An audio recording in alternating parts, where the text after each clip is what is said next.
What have you done in the NFL, Kliff Kingsbury? You're the definition of mediocre. 26 wins, 26 losses, and 1 tie as a head coach in the National Football League.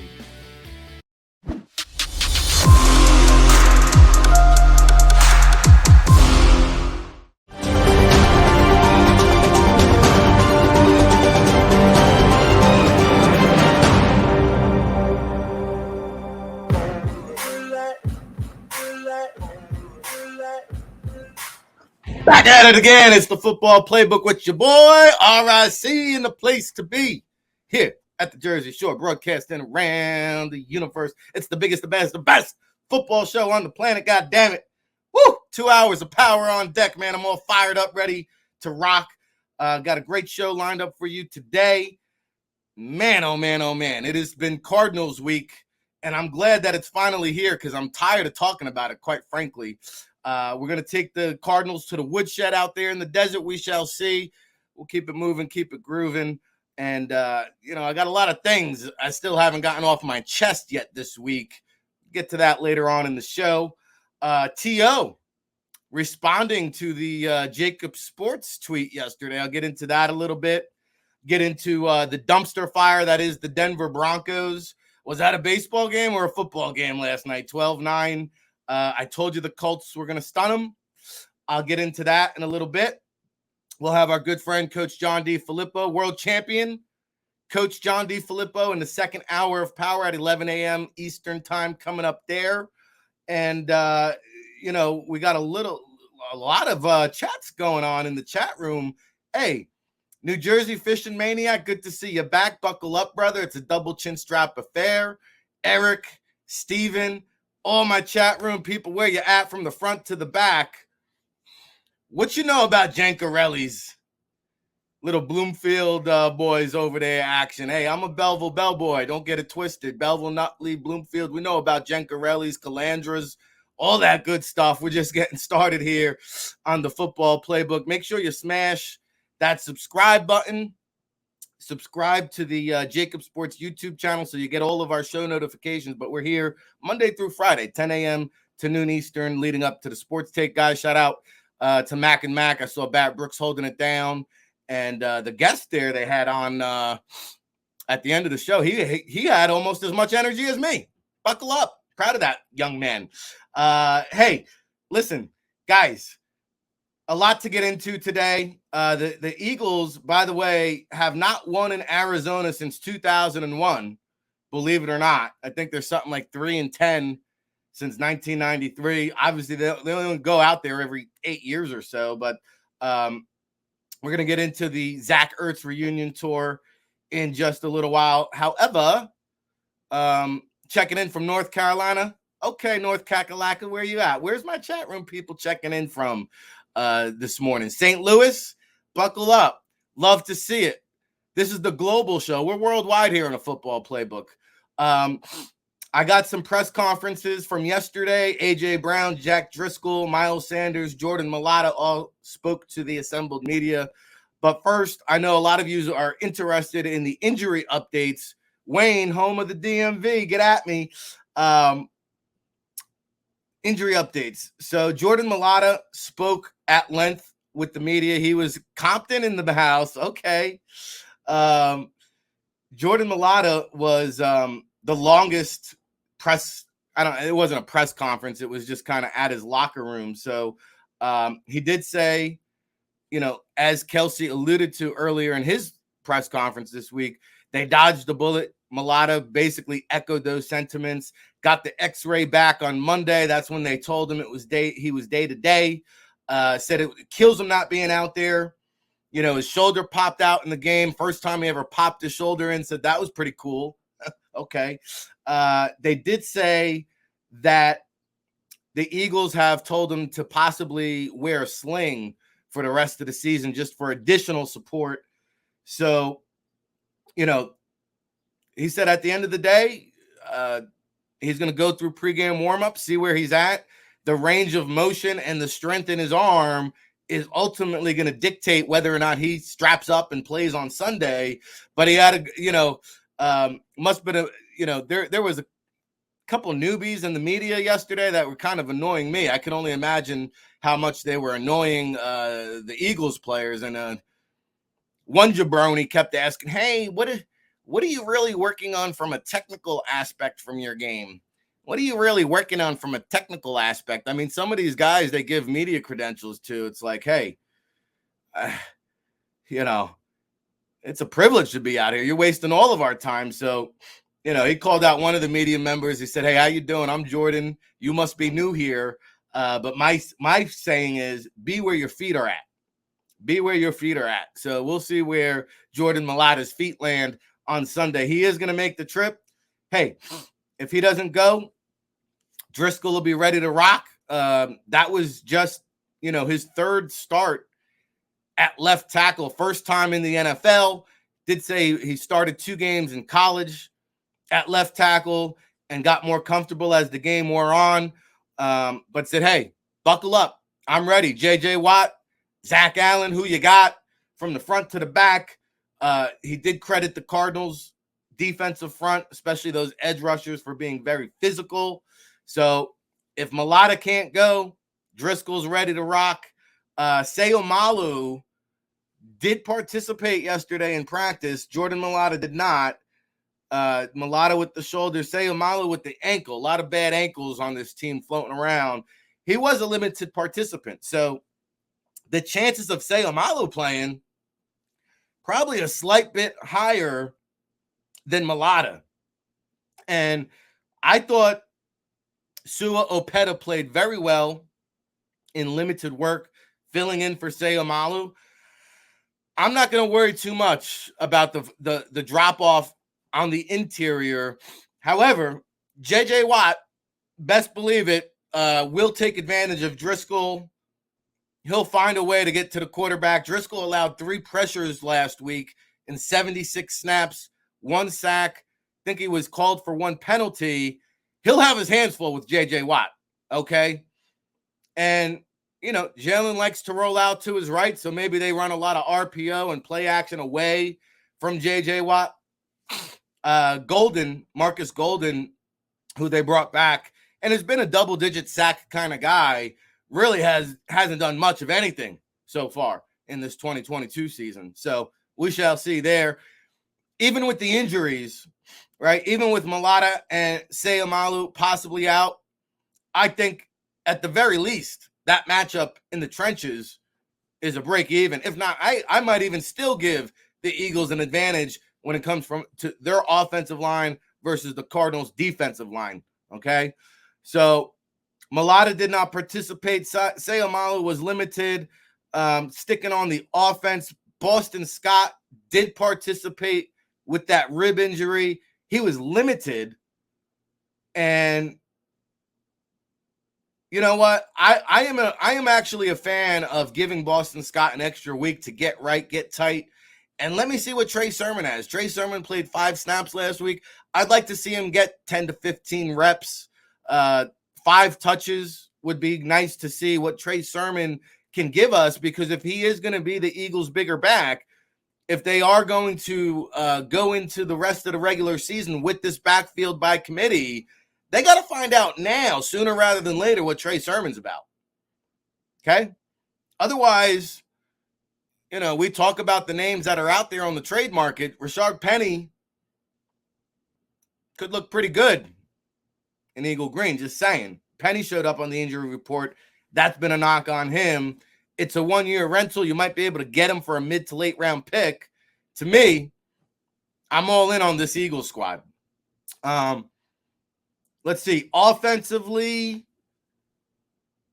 Andre Dillard was seen doing drills. Okay, so we didn't talk about that as an option. That was encouraging to see. They have not ruled out Andre Dillard, and Dillard might even get the start if he can go. So something to keep an eye on here. I would imagine today is going to be a walkthrough, so we really won't know who's going to start at left tackle until game day, really. So buckle up. Eagles -5 on the Vegas line right now. Again, they haven't won a game in Arizona in the desert since 2001. The other thing to keep an eye on, too, this week, Well, I'll get to that in a second. Let me finish up the injuries on the defensive side of the ball. Avonte Maddox did not participate. He's got the ankle. I think we're going to see more of Josiah Scott. Fortunately or unfortunately, guys, the chat room was a little bit mixed on, his performance last week. I thought, considering the circumstances and thrown into the fire, I thought the positive outweighed the negative. Christian Kirk made him look silly on one play. He got flagged for another costly penalty. I thought he rebounded pretty well, though, considering. He drew a tough assignment. They asked a lot out of Josiah Scott last week. And, we'll see. Chauncey Gardner-Johnson, that's a position he played at New Orleans and at Florida during his college days. I think it sounds like Scott in the slot. And we'll get into some of those wide receiver matchups later on in the show. Good question posed on the Birds 365 show. Who's going to cover Zach Ertz? To me, Bradbury's the guy. I'll get into that later on. So Avonte Maddox did not participate with the ankle. Patrick Johnson did not participate with the concussion. Kyron Johnson was a limited participant with the concussion. Based on what we saw with the recent series of events of Tua, I don't anticipate Patrick Johnson or Kyron Johnson to play, either one of them. That means Hassan Reddick will have to play more. And Reddick, believe it or not, I don't think he has played more than 60% of the snaps in any single game. Just something to keep an eye on. So Reddick's going to play more. Does that lead to more production? We shall see. He was a member of this Arizona Cardinals team that discarded him. So for Reddick, this is a personal revenge tour. For Ertz, it's a personal revenge tour. And, Ertz yesterday, he said, Philly didn't want me anymore. They didn't believe in me. Arizona did. I'm so ecstatic to be an Arizona Cardinal. Hey, Zach, who you kidding? Come on, son. Let's get serious. Okay. Why so serious? Remember Stevie Johnson, by the way, the Buffalo Bills wideout? We're going to have him next week. Just a random thought there, guys. Zach Ertz, why so serious?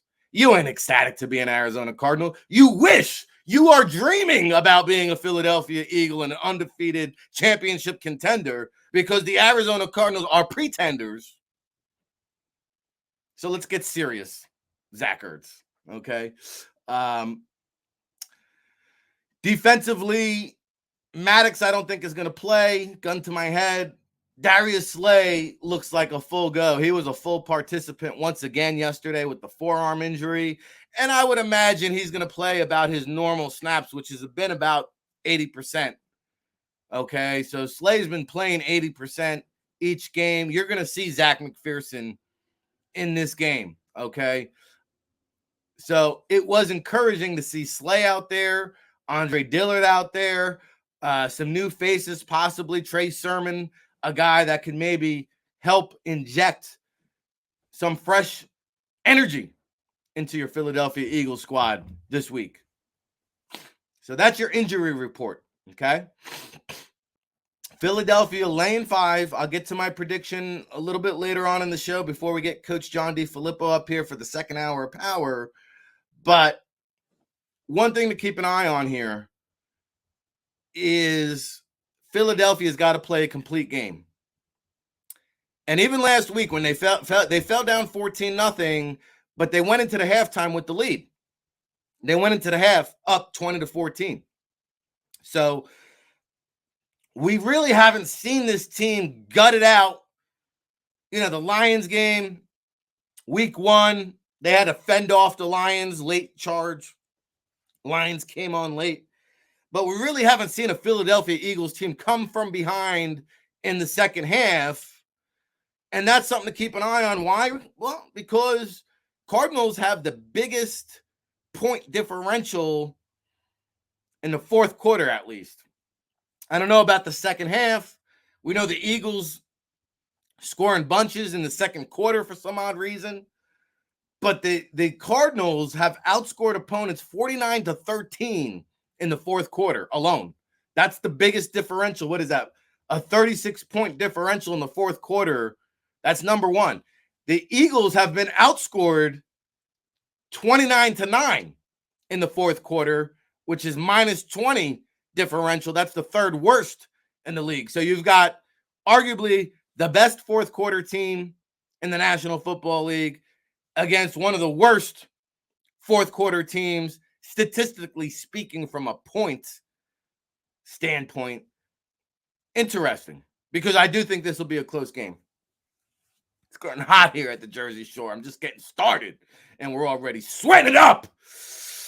I'm so ready for some football. By the way, Rutgers is on tonight. Nebraska, we got something for that ass. I'll get into some college football later on in the show. So much to get to in this Football Friday. So I'm looking for Philadelphia to play a complete game. And then I'm looking for them to finish, because Arizona will charge back late. They will charge back late at home. This team is going to be kind of like the Dallas Cowboys, just an annoying mosquito. An annoying mosquito, okay? So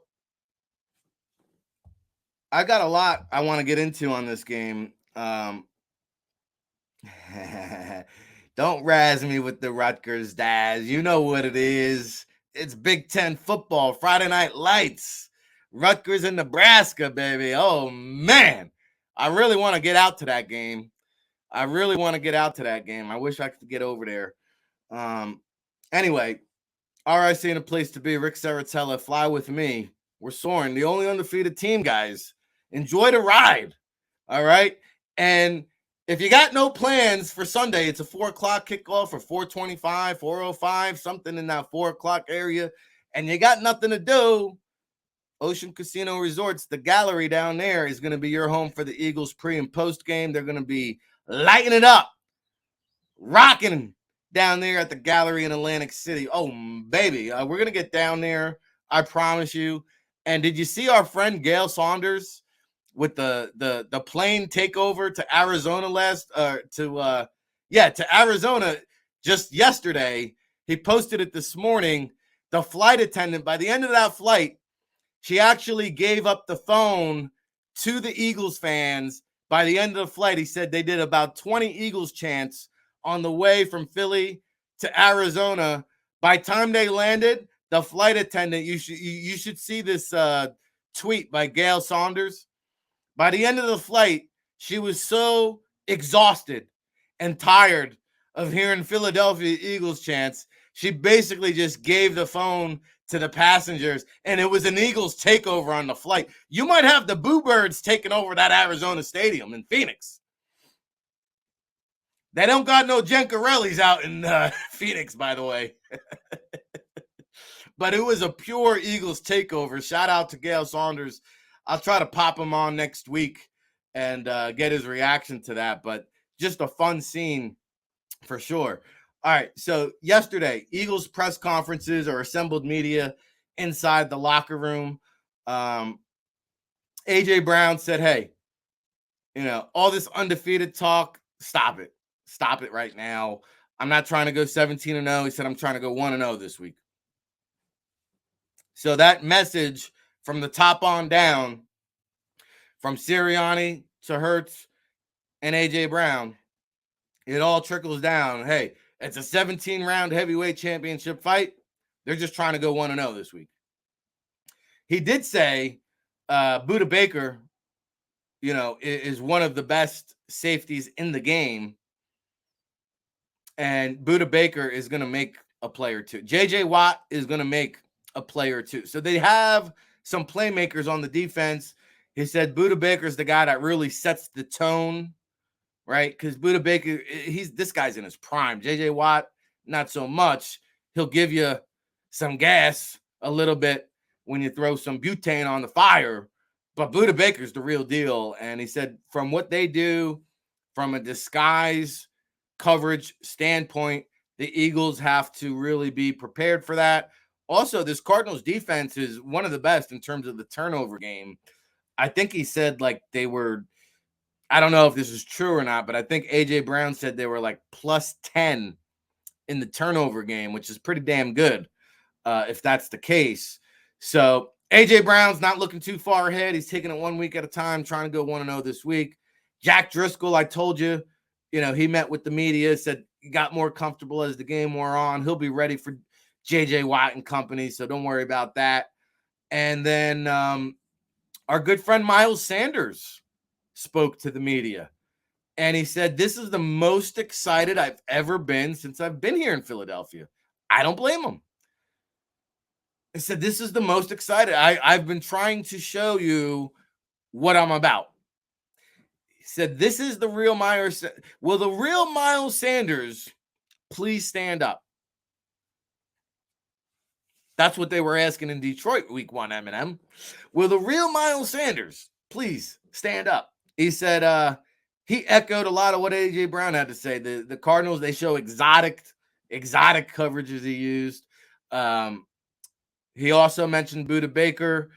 Isaiah Simmons is a guy, and that's interesting too for Goddard, because I don't think if Baker wants to line up on Dallas Goedert, alley-oop all day long, because the size differential there, Baker would be giving up more than a half a foot trying to cover a Dallas Goedert. So I think Isaiah Simmons is the guy that we talked about. Simmons, Xavion Collins, two athletic freaks that really just haven't found the consistency. And when you draft a guy like Isaiah Simmons out of Clemson, who lined up a lot in the slot, so I expect him to be on Goddard during his time at Clemson. But when you draft a guy like Simmons, who's a jackknife, a defensive jackknife, which is rare, which is nice, but if you don't have a specific designed role carved out for that guy, he kind of gets lost in the mix. Isaiah Simmons is lost in the sauce out in the desert. No wonder why they got no good Italian restaurants. He can't find any sauce or gravy on Sundays. That's Isaiah Simmons.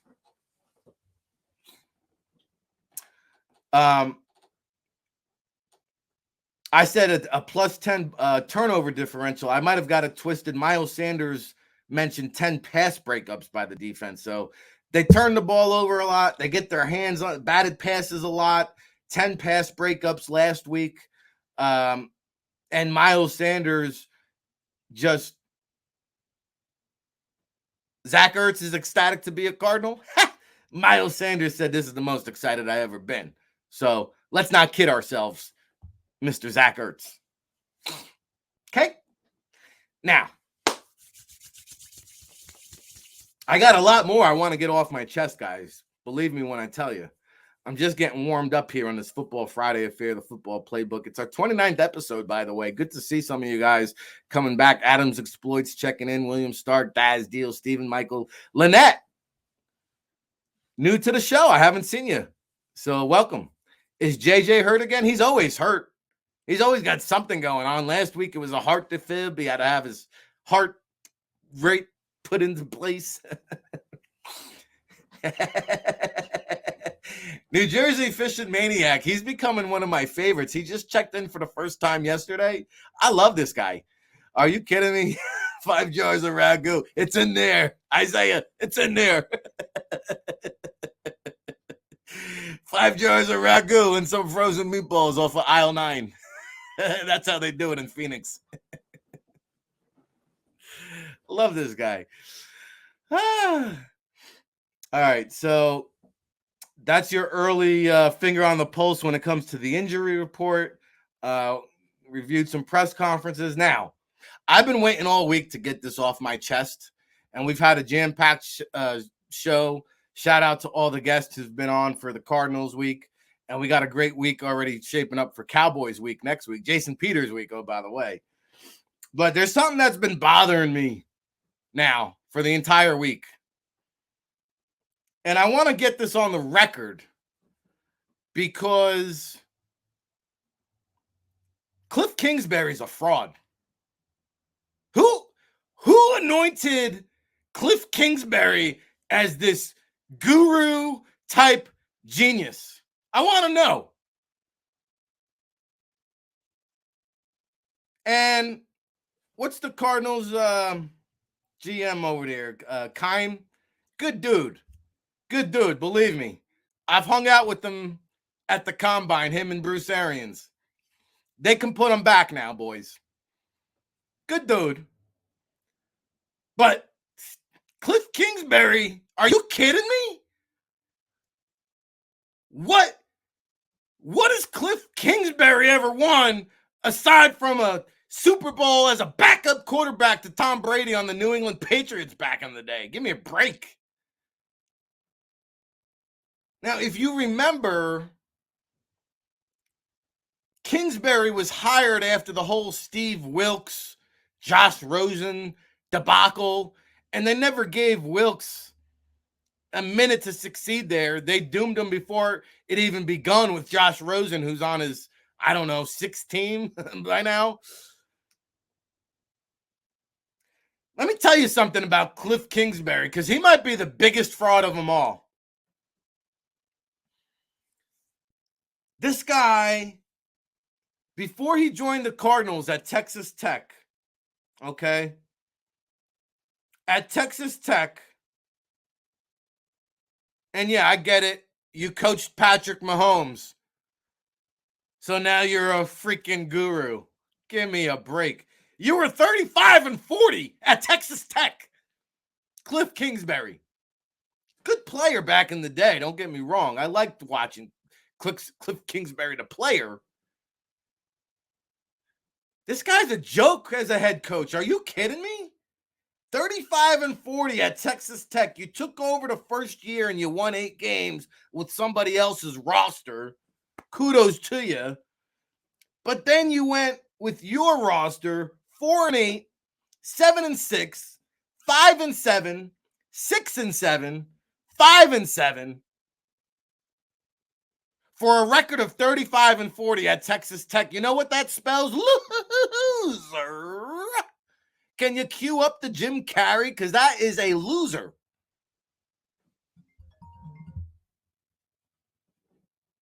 Now, what have you done in the NFL, Kliff Kingsbury? You're the definition of mediocre. 26 wins, 26 losses, and 1 tie as a head coach in the National Football League. You're a loser. A loser. Kliff Kingsbury. What a fraud. What has this guy ever won? Now, they started off 7-0 last year in the first half. Then they finished up 4-6. The real Kliff Kingsbury, please stand up. So, you won 11 games last year. Cool, man. Cool story, bro. You're 2-2 this year, which is the definition of your NFL record, 26-26-1. The year before, you went 8-8. And the year before that, you went 5-10. What has Kliff Kingsbury ever done to deserve this job? Not just this job, but 5 years on the job. If I see Stephen Keim in Indianapolis at the Combine this year and Kliff Kingsbury is still the head coach, best believe I'm going to ask him if he's had one too many soda pops. What are you doing with this guy? And I got news for you. Keim might have made his own bed sticking with Kingsbury too long, giving Kyler Murray that big money contract that he doesn't deserve. Kyler Murray is not respected in that locker room. The players won't say that on the record, but they'll tell you that off the record. The Arizona Cardinals do not respect Kyler Murray, who, oh, by the way, career record as a starter under Kliff Kingsbury, 24, 25, and 1. Kyler Murray, you're a fraud. Okay? You fooled me early on. I thought you might be a contender. After I pulled the wool from beneath my eyes, you're a pretender. Kliff Kingsbury and Kyler Murray are two of the biggest frauds in the NFL. I said it. There it is.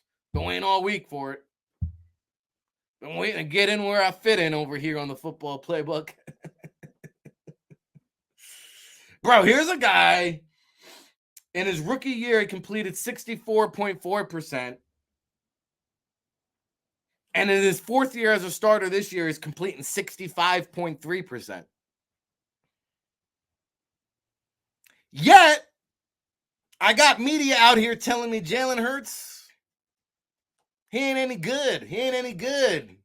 He's got to get his completion percentage better. Well, I think last check, it's better than Kyler Murray. From Jalen Hurts year 1 to year 3, his completion percentage has jumped significantly. Not so much with Kyler Murray. His yards per attempt, by the way, from 6.9 as a rookie to 7.1 to 7.9 to 5.7 this year. The book is out on Kyler Murray. These guys are not winners. They're losers. Losers. Tone, dial up Jim Carrey. See if he's available, would you? Let's get him on the show.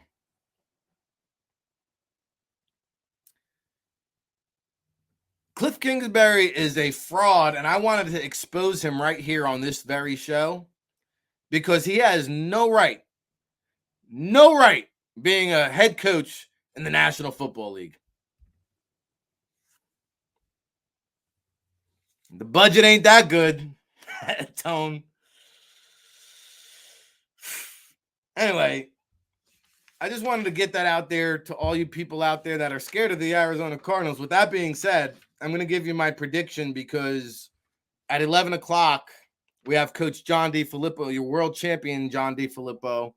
And after DeFilippo, I'll give you my NFL pick'em, which, by the way, 10-6 last week.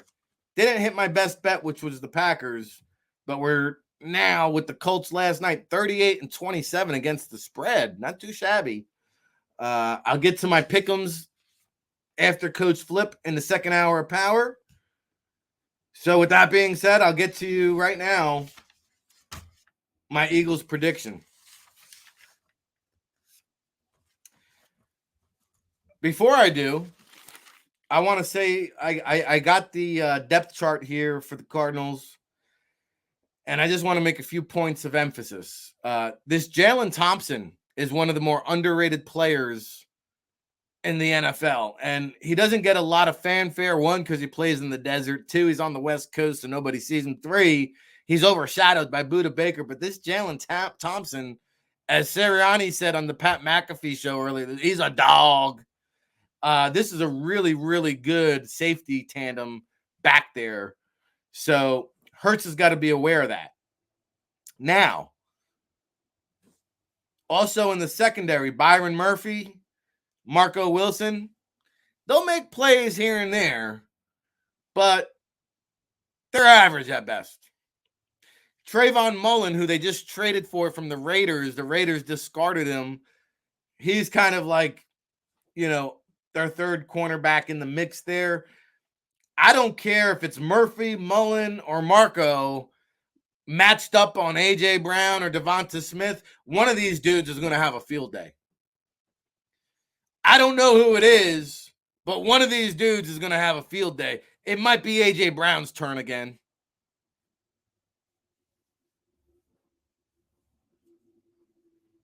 Coach C. Woods checking in from Oklahoma City. Welcome to the show, Coach. Buckle up. Double chin strap affair here at the Football Playbook. Glad to have you, partner. J.J. Watt and Zach Allen as your pass rushers. It's good. It's not great. This ain't J.J. Watt of yesteryear.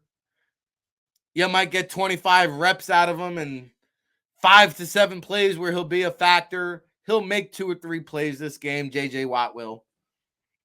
You're not going to shut him down entirely. But Philadelphia will withstand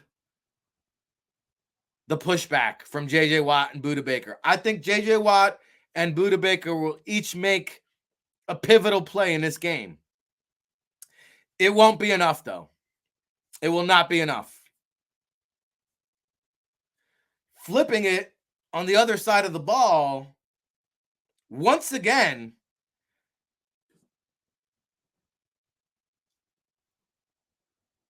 the Eagles bring bad luck to centers. Almost every week, the center is banged up or out. Rodney Hudson has a knee injury. Justin Pugh, the left guard, is hurt. DJ Humphries, the left tackle, was limited in practice. Kelvin Beachum, they had to sit out this week in practice. Justin Pugh's backup is also 5 offensive linemen missing practice this week for the Cardinals. Who's the next man up for the NFC Defensive Player of the Week? Josh Sweat. I'm looking at you. Tone, save this video. Josh Sweat, it's your turn for NFC Defensive Player of the Week. He's going to feast.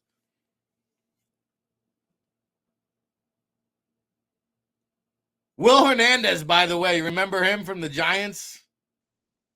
Second round bust at left guard for the Giants. He's now playing right guard. He's starting for the Cardinals this week. Woo! Going to be fun times for Jordan Davis, boy. Fletcher Cox, Javon Hargrave, buckle up.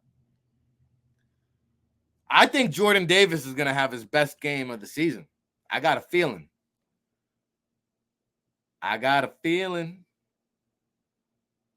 What's that girl's name that sings that? I got a feeling. One more time. You know her name.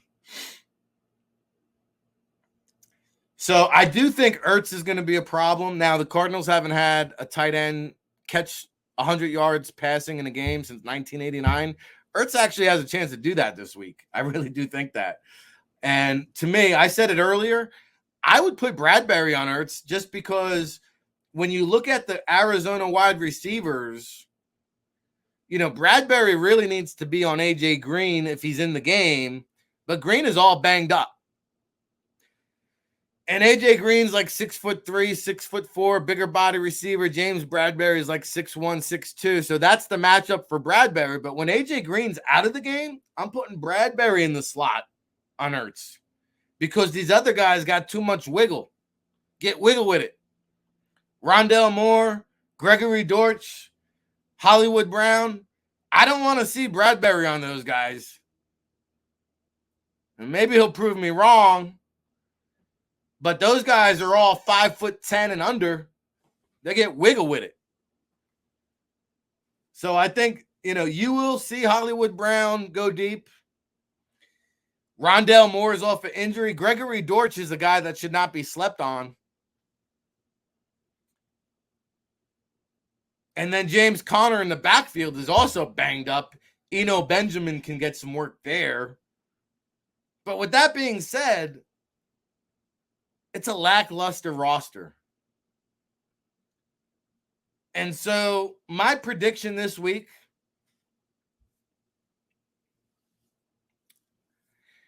I think it's going to be close, not because the Cardinals are a good team, but because the NFL, as we talk about, is any given Sunday, the Eagles are the lone undefeated team, and I think it'll remain that way.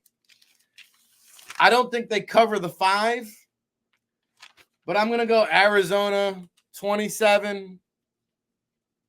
No, Philadelphia 27, Arizona 24. A high-scoring affair.